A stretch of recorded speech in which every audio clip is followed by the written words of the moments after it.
تلاوت تو کر دے نہیں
جی جی حضور سامنے دیکھیے گا ہاں جی ماما دعا کرو بھائی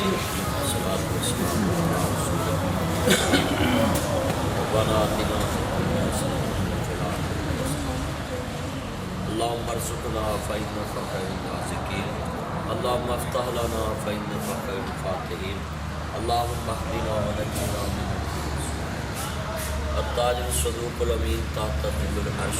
اللہ ان کے کاروبار میں اپنی رحمت کا نصیب فرما، بدتقاضا بشریت دے معاف فرما. اللہ کریم ان کے کاروبار کو نسل در نسل اس کے حلال عطا فرما. اللہ پوری امت مسلمہ کی معیشت مضبوط بنا. تمام کاروباری لوگ جو قرضے میں ہیں اللہ ان کو فتح اور کامیابی عطا فرما. جنہوں نے نیا کام شروع کیا اللہ اس سرکار میں اپنی رحمت اور برکت کا نزول فرما. اللہ کریم ان کو ایماندار مزدور عطا فرما، ایماندار سٹاف عطا فرما. اور کریم اپنے پیارے محبوب علیہ السلام کے امت سمجھ کے ان کے کاروبار میں برکت فرما. میرے حبیب نے فرمایا کہ ایماندار تاجر عرش عظیم کے سائے کے نیچے ہوگا. اے اللہ انہوں نے تجارت شروع کی ہے، اللہ تو اپنی رحمت سے اپنی برکت کے دروازے اب پورے مرید کے میں اللہ کریم جو تاجر پریشان ان کی مشکلیں آسان اللہ ان کی نسل در نسل کو رزق حلال عطا فرما. صلی اللہ علیہ وسلم.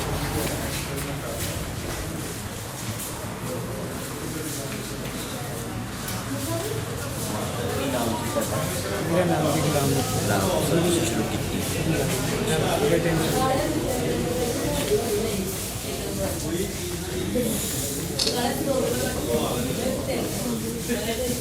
جی السلام علیکم. دیکھیں جی آج پوری دنیا میں ہم مسلمان جو ہے نا کاروبار کو اگر ترجیح نہیں دیں گے، نبی پاک صلی اللہ علیہ وسلم نے اس دور میں بیرون ملک کا سفر کیا جس دور میں اتنے ذرائع ابلاغ نہیں تھے. حضور شام کے ملک میں تجارت واسطے گئے اور عمر کتنی 16 سال 16 سال کی عمر میں پہلا سفر آپ کا بیرون ملک کا.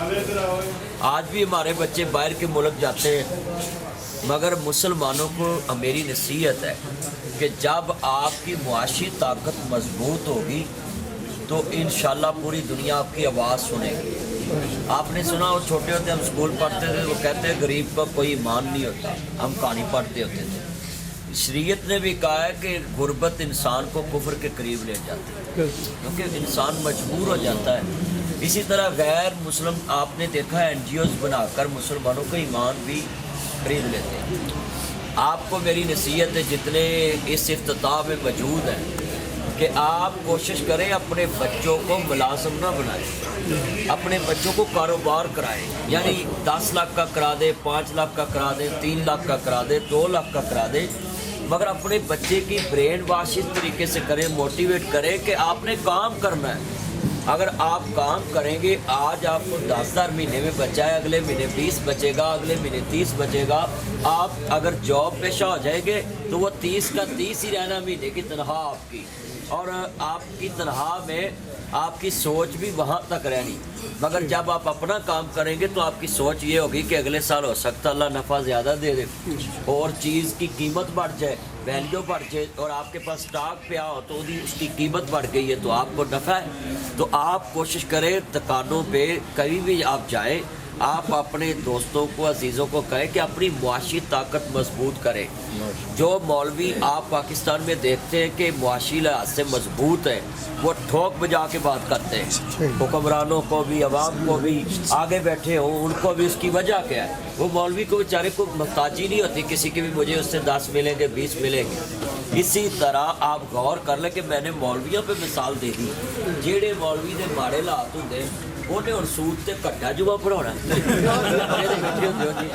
तो ਉਹਨੇ ਤੇ ਡਰਨਾ ਕਿ ਵੀ ਇੱਥੋਂ ਮੈਨੂੰ 10,000 ਨਹੀਂ ਲੱਭਣਾ। ਉਹ ਨਹੀਂ, ਤੇ ਜਿਹਨੂੰ ਪਤਾ ਵਾ ਵੀ ਮੇਰੇ ਘਰ ਦਾਣੇ ਨੇ ਉਹਦੇ ਕਮਲੇ ਵੀ ਸਿਆਣੇ ਹੈ। ਇਸ ਮਾਇਆ ਕੇ ਤੀਨ ਨਾਮ ਪਰਸੂ ਪਰਸਾ ਪਰਸਰਾਬ, ਜਿਵੇਂ ਜਿਵੇਂ ਦੌਲਤ ਵੱਧਦੀ ਜਾਏ ਉਵੇਂ ਲੋਕਾਂ ਦਾ ਨਾਮ ਵੱਧਦਾ ਜਾਂਦਾ ਹੈ। ਇਹ ਤੁਹਾਨੂੰ ਨਸੀਹਤ ਹੈ। ਆ ਜਿਹੜੇ ਲੋਕੀ ਪਹਿਲੋਂ ਕਹਿੰਦੇ ਨੇ ਓਏ, ਫਿਰ ਕਹਿੰਦੇ ਨੇ ਤੂੰ, ਫਿਰ ਕਹਿੰਦੇ ਨੇ ਤੁਮ, ਫਿਰ ਜਦੋਂ ਮਾਲ ਰਾਣੇ ਤਨਵੀਰ ਜਿੰਨਾ ਹੋ ਜਾਏ ਫਿਰ ਕਹਿੰਦੇ ਆਪ, ਫਿਰ ਆਪ। ਲਫ਼ਜ਼ ਉਹੀ ਨੇ, ਬਦਲਦੇ ਗਏ। ਉਹ ਪੈਸੇ ਨੇ ਬਦਲੇ ਨੇ, ਬੰਦੇ ਦਾ ਤੇ ਉਹੀ ਹੈ। ਕੰਨ ਵੀ ਉਹਨੇ, ਨੱਕ ਵੀ ਉਹੀ, ਅੱਖਾਂ ਵੀ ਉਹ, ਕੱਦ भी होना, सारा कुछ ही, सिर्फ वो पैसे ने बदले है।